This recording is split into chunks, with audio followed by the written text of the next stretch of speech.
It's been said that life on Earth will very likely end in these grim ways. Climate change will cause extreme weather patterns, scorching the Earth, while rising sea levels flood the land. Millions will suffer famine as food production drops to a trickle. And even if we were to somehow survive all that, our endless appetite for resources will cause, among others, an energy crisis. But scientists believe there is one solution to them all. Plant? I know what you're thinking. What does this guy know about the future? That's the thing, I'm no expert.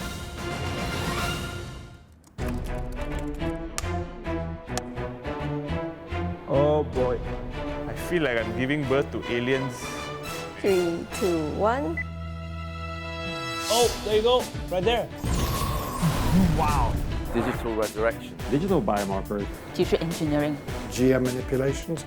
organ on the chip. If all these buzzwords are supposed to change the way we live forever, I want to be in on that conversation to find out exactly what's the big deal.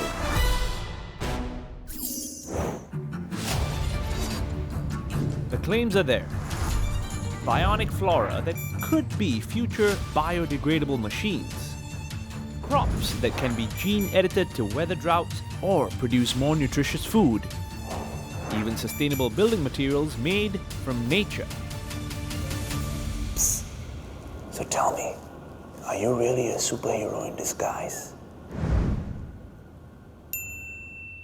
To everybody who talk about nature lah, sustainability lah, climate warming, or let's get back to basics. I always envision a world of the future where we're able to literally plug in to the Wood Wide Web, as it were, www, and get data and information from every single plant communities, trees. Robots can be helping a human, improving their emotional well-being. In that sense, the plant possibly can do that. Robot plants doing your work for you may indeed sound like the stuff of science fiction. But that's exactly what researchers here are doing. And of course, I had to bring my pet plant along. I'm actually trying to train my plants to do housework. I hear you can do something like that. Can you help me? I'm sorry, we cannot do that for now, but we are trying to communicate with plants. So you're saying you're trying to talk to plants? Yes, talk to plants and understand what plants are talking to us. Let me show you one example. So this is Venus flytrap. It can catch insects by its lobes. Oh. So now we are trying to make it close without touching it. These are small little device called electrodes. They can conduct electricity. This is how we send electrical signals to the plants. Now I'm applying the electrodes on the plants. We connect the wires. Now I'm going to talk to the Venus flytrap to let it close using a smartphone. Watch closely. Okay, I'll watch closely. 3, 2, 1. Oh, there you go, right there. It just closed up. Why are you doing this? For this Venus flytrap specifically, we have successfully used it as a plant robot. We cut off the lobes and we install it on a robotic finger, and we have demonstrated that the Venus flytrap can catch very small and delicate items like thin wires or small metal pieces. So you're saying you put the Venus flytrap lobes onto robots? Yeah. Making conventional robots requires a lot of energy and material, and most of the materials are hard to recycle. We are thinking whether we can use some natural materials like plants as robots. Maybe the plant robots and machine robots can cooperate, perform different tasks. How far do you think we are from that becoming a reality? Maybe 20 to 30 years. 20 to 30 years? There is one person, though, who doesn't think we'll need to wait all that long for plants to save the world. Harpreet coined the term cyborg botany to describe the integration of technology with plants. And he's got a few friends, plants, he wants me to meet. Meet Eloan, a robot plant hybrid that can move itself towards light sources. It is proof of how plants, as naturally occurring circuits, can power our electronics in the future. Meet also the heliobots, robots that live on plants and guide their growth in pre-programmed architectural shapes. This paves the way for self-growing, self-repairing, and fully living furniture and architecture. And Argus, a plant injected with nanosensors that glows when it detects the presence of pollutants. This could potentially be used in the home or to monitor waterways.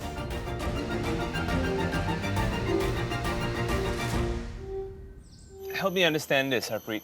We're talking about getting nature to slowly replace technology as we know it in the modern world? So before the Industrial Revolution, all of our development was actually really intertwined with nature. The Industrial Revolution has almost broken this relationship for us. All our development started to happen only with artificial materials. The extraction of these materials, the overconsumption of these materials has led to climate change. So the work that I do is to question how do we shift those models of technology so that they are more natural, so that they can grow, they can die, and they can biodegrade. They don't harm us, they don't harm the environment. How far along do you think we are before this becomes a reality in our everyday lives? To take them from prototypes to reality, it only takes about 3 to 5 years. But to take them to scale is a different sentimental shift that has to happen among the general public.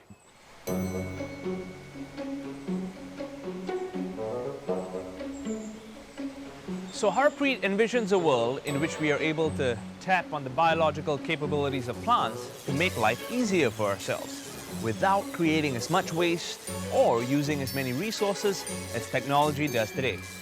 And that sounds like a really exciting world to live in, if we can bring ourselves to accept it.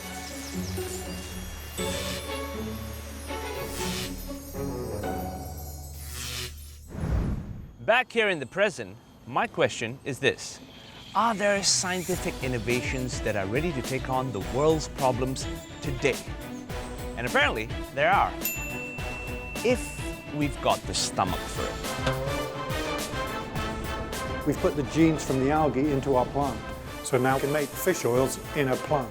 So we're saying there are no fish genes involved in this?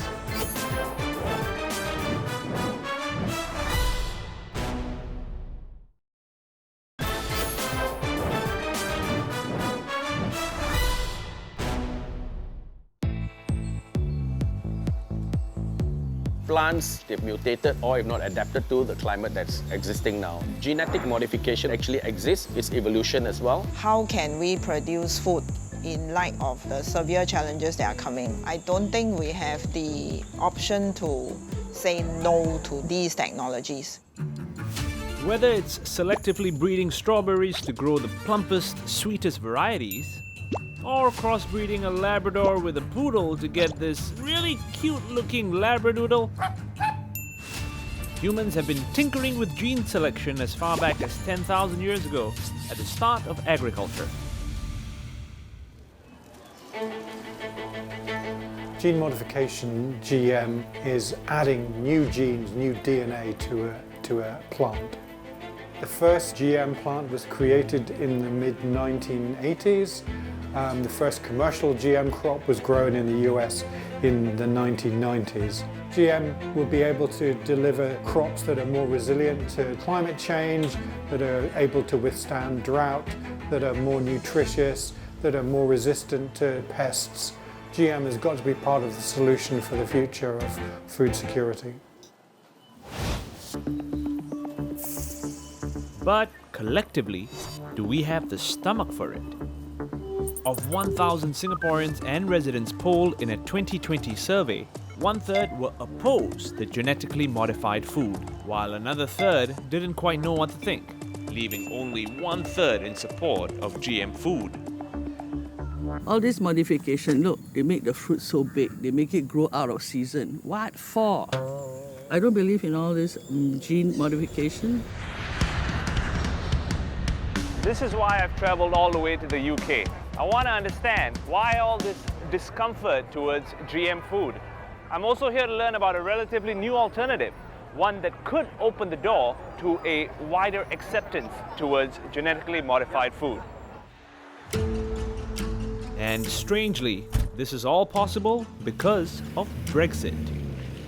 The United Kingdom was previously subject to European Union laws. This imposed strict regulations on genetically modified plants. These largely kept GM foods out of the market. Post-Brexit, however, the UK government is looking into paving the way for produce that have been gene-edited, a technology previously classified under genetic modifications to be grown and sold for food in England. Which brings me here to the Rothamsted Research Institute. Founded in 1843, it's one of the world's oldest agricultural research centers and has worked on gene modification research for 3 decades. It has welcomed the loosening of gene editing rules as the first step towards the same for their GM work. These are my camelina seeds. These are seeds that we've modified so that they make omega-3 fish oils. So now we can make fish oils in a plant, in a seed. The current source of fish oils is just harvesting stuff out of the oceans and fish farming in not a very sustainable way. Fish oils that have come out of the ocean, the problem is that a lot of fish have been exposed to lots of sort of toxic stuff like heavy metals, microplastics. The beauty is that from a plant source, the oil is much cleaner. When you say modified, you mean genetically modified? Exactly, so these are GM. GM is a really powerful technique. Why do you choose to use camelina seeds? So we use camelina because it's really easy to do the GM manipulations, and also it's a really good crop. It's easy to grow, and you don't need to provide lots of fertilizer to it, and it's resilient to drought stress. Why bother with genetically modifying camelina when we can get omega-3 oils from walnuts, chia seeds, or even flax seeds? They are naturally have got quite high levels of omega-3s, but they don't have the same type of omega-3s you find in a fish oil. It's not the same. Omega-3 fatty acids are essential to health, but those from plants are not easily utilized by our bodies, unlike the omega-3 DHA and EPA found in fish. With GM, these camelina plants can now produce the same DHA and EPA fatty acids found in fish. What we've done, we've taken genes from the algae and put the genes from the algae into our plant. So we're saying there are no fish genes involved in this? No, that's exactly right. Actually, the fish oils are not made by fish, they're made by algae. So in the oceans, it's the marine microalgae. But they're making the omega-3s, and those little algae got eaten by tiny fish, which get eaten by bigger fish, which get eaten by bigger fish. That sounds a bit to me like frankenfoods, the term used by detractors to describe GM food, which they fear will pose risks to human health. I think that was a concern 25 years ago, but in the subsequent 25 years, there's been lots of tests, lots of evaluations that have shown that GM foods don't pose a human health risk. What is the difference between GM and gene editing? So gene editing is a bit different from GM because gene editing is really about taking DNA out, whereas GM is about adding DNA. Will the changes in the laws and regulations towards gene editing impact the work that you do? The government is just changing the way gene editing is classified. It will not be regulated the same as GM. It makes our life a lot easier because if you want to grow these plants outside For a GM plant, you have to get lots of permissions and get a lot of paperwork. For gene editing, under the new rules, you don't have to do that. To me, that's real progress, actually, to be able to do our experiments in a more simplified way. What more can GM foods promise for all of us? The technology is really flexible, so you could use it for all sorts of traits. I mean, so we're obviously making a nutritional trait, but maybe you can use it to make plants that are, more resistant to drought, more resistant to climate change, things that are really, really important. We hope GM food will become recognized as being safe, nutritious, beneficial to the environment, and more people will have the opportunity to buy it. To meet the challenges of climate change, the scientists at Rothamsted are also betting on other technologies that are far less controversial, although no less intimidating. Andrew, I don't want to seem alarming, but this seems like a pretty scary piece of machinery. What exactly are we looking at here? Basically, we could monitor the crop 24/7 if that's what we need to do. So normally we'd have several hundred plots of wheat, different types of wheat. So the machine has got the sensor box, and in there's a range of sensors. There's a thermal imaging camera in there, which can measure the temperature of the crop. By measuring the temperature of the crop, you can estimate how it's coping with drought. Things are constantly changing, climate is changing, but also things like disease pressure. So what's a good variety today, in 5 years' time will probably be outdated. So that's why we need the constant breeding work and constantly trying to bring out better and improved varieties. With the data the Scannalyzer is able to capture of how crops grow under real-world conditions, decisions can be made about which line of crops carry the best traits that can then be carried forward through selective breeding. It's great to hear that the technological advancements out there are working towards creating food of higher quality and quantity in a more sustainable way. And this is not happening in the future. This is happening right now. So the good news is there seem to be solutions for food production. But what I want to find out is, are there more ways for us to reduce damage to the environment? And does the natural world hold solutions for this? So imagine if one day I tell you we're going to live in buildings made of mushrooms.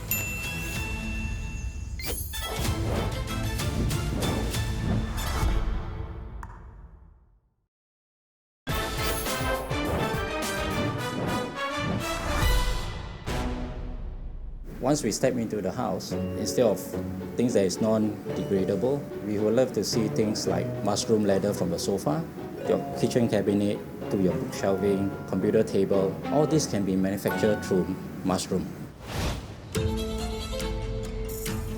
The building industry is synonymous with the number 40. It's responsible for 40% of global solid waste production, 40% of primary energy resources, and 40% of global carbon dioxide emissions. Enter mushroom. Really? What? Mushrooms are technically not plants. They are fungi. The same category as mold. You know that thing that we all want to get rid of from our homes?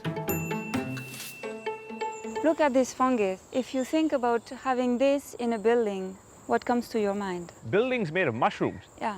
There was a cartoon I watched as a kid called Smurfs, and they had this mushroom village. We could start with is taking some parts of the building and replacing it with a more sustainable material made from the fungus. Okay. However, we also think of the long-term vision where we could actually build the entire building from this kind of sustainable material made from fungus. Are we talking about, these are the mushrooms that I buy from the supermarket? So the mushroom that you eat, that you can see here, this is the fruit of the fungus. Mm-hmm. But this white part, the vegetative part of the fungus, it is what we're going to use. And this is called? This is called the mycelium. The mycelium is the vast root-like structures from which mushrooms grow.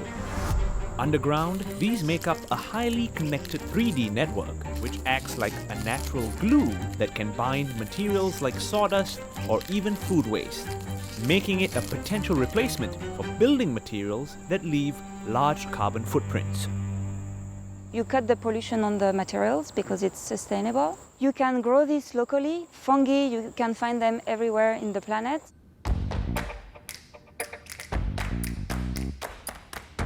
Okay, look, I've got to be honest. I still can't quite visualize it. But I'm still here with Professor Hortens in her workshop to find out how mycelium from fungi can be a part of our building materials. So let me introduce you to Eugene. He's a researcher with me, and he will show you how to make the mycelium bond composites. Over here, we have the bamboo substrate. Bamboo grows quite quickly compared to your normal trees, which maybe takes 30 years. So next, what we have here is the mycelium spawn. It looks like cotton wool. Yeah, it has this very soft, fluffy texture to it. What we'll do now is we'll break apart some of these mycelium spawn. What is the typical time frame for something of this nature to grow? A size like that, maybe 2 to 3 weeks. What we'll do now is just to fill up this mold here. So we'll just leave this to grow for like 2 weeks, and then after that, we'll get something like that. Oh. This is what we were talking about, right? The mycelium board. I got a piece of plywood from my contractor, and it's out, loud and hard. Compared to this, it just feels a bit soft. Yeah. Like, is there something I'm missing here? So after this, we have a post-processing step where you get multiple layers. We'll press it under a hot temperature, and then we'll get something like that, which is might be closer to what you have. Yeah. This is what you're supposed to show. Okay. So, I can imagine this going into my HDB flat, and I'll feel safe. Yeah. What are some of the limitations of this, though? Well, it's made with mycelium, so it's still biodegradable. So you should make sure that there is no, water, insects going in. You still need to protect it from the biodegradation. You know, if you're starting a new life with your partner or family or whatever it is, and then you go like, let's get a nice mushroom home. How many years do you think before it becomes an accepted reality is what I'm trying to understand? So I would say, to be safe, like maybe 10 years or more.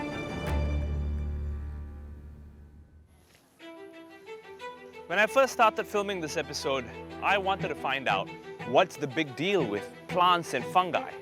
And after learning about how science has been tapping into their natural capabilities to save all of us from climate change, I'd say they are a pretty big deal because the future of our planet literally hinges on them.